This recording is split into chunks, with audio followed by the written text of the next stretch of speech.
Good evening, guys. This is Matt with Sons of the Shepherd, and I just wanted to take a moment and wish all of you dads out there a happy Father's Day.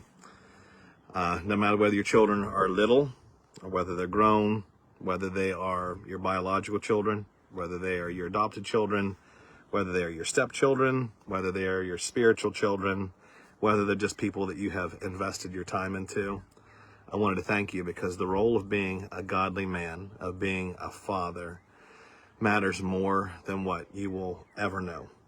But today I especially want to just thank the men that are struggling with Father's Day, that are widowers, men that have lost their spouse, because for many widowed dads, Father's Day is complicated. I know it is. For me, last year was the emotions of first Father's Day without Tiffany. That was a super hard thing to have to endure.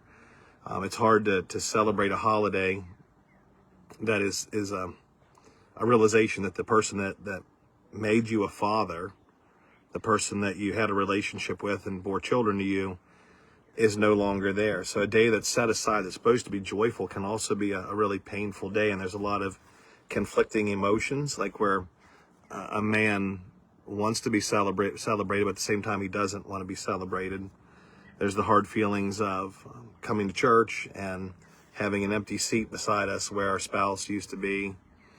And for a lot of solo widower dads out there, you kind of have to plan your own Father's Day. You have to work with your own children to be able to celebrate that day, and that can be hard. So a lot of men on Father's Day that are grieving the loss of a spouse have a lot of fake smiles, a lot of fake laughter at family gatherings, and they try to man up and shoulder the burden so other people in the room doesn't see it. So if that's you today, guys, I want you to know something, and I want you to be reassured of this, no matter whether you're grieving man or not, but I want you to know that God sees you. He sees the father who gets up every morning and keeps going.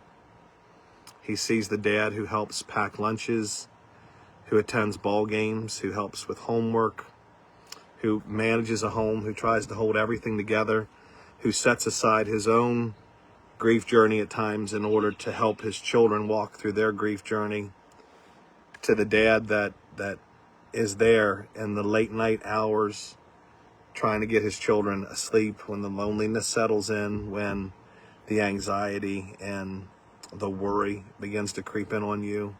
I want you to know that God sees all of those tears.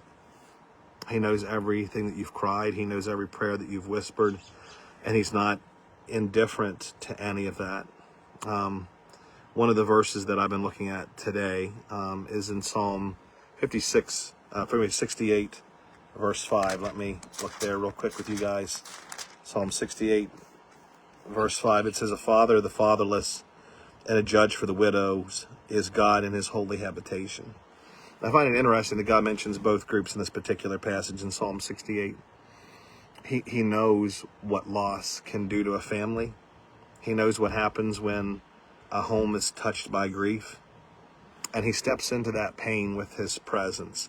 Not with a sermon, not with premature theology, not always with words, but coming into that home where a dad is trying to solo balance life with everything else that's going on, and he just sets his presence that's there.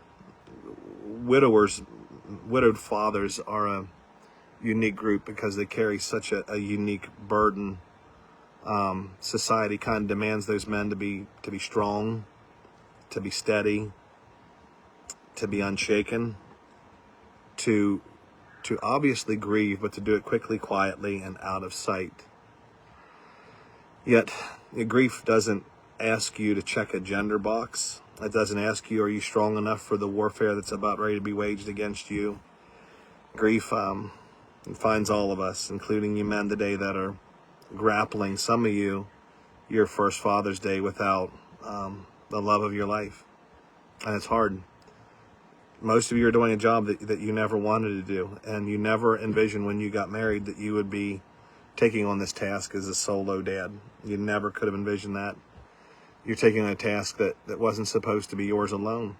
You're taking on a task where almost every decision is now yours, where it's not a shared responsibility, and you carry on the role of a father and a mother, and you try to do much of what your wife had done previously in mothering your children, it's a struggle. You weren't supposed to be doing these things. In an ideal, perfect world, you weren't supposed to be doing these things. But here's where you are.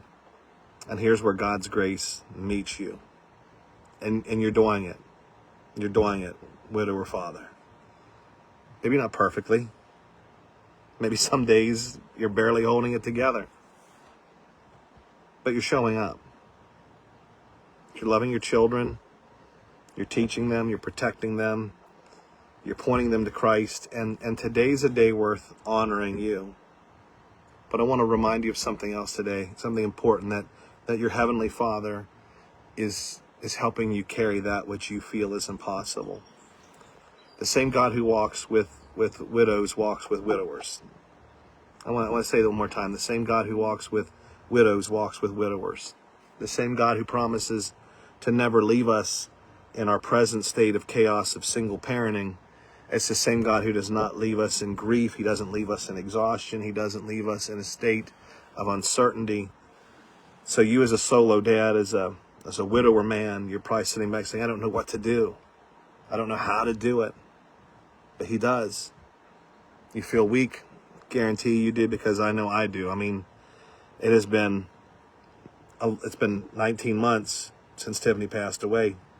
And there's still days where I'm like, I don't know what I'm doing, and I don't know how to make the right decisions, and days where I still feel weak. But He's strong. And my weakness, His strength is shown. When you feel alone, He's near.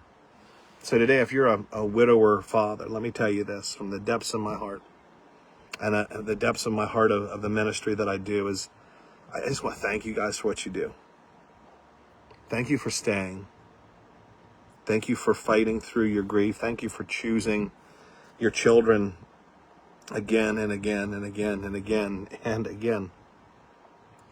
Thank you for continuing to lead your family as best as you can when it would have been easier just to quit and throw in the towel. Your children may never fully understand how you've carried them quietly through this journey that you've been on, but God does. And one day you'll look back and you'll see a father who kept going, not because it was easy, but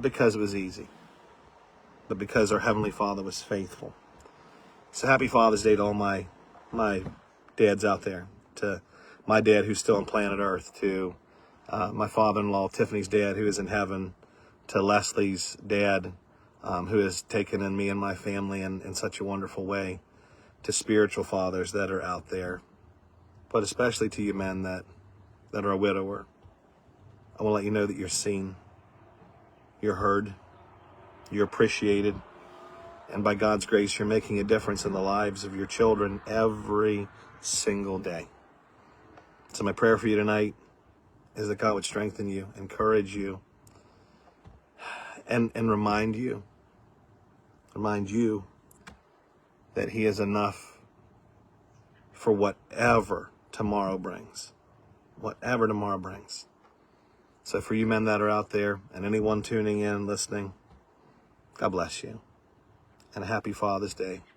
If there's anything that myself, my ministry, Sons of the Shepherd, can do, we can come alongside you and walk with you through your dark night of your soul, let me know. I can be glad and honored and privileged to be able to walk with you through the valley of the shadow that you're going with right now. So for every man, I want you to hear these last few words before I close up. You are heard, you are seen, you are valued, and you are loved. Happy Father's Day, men. We've got this together by God's grace.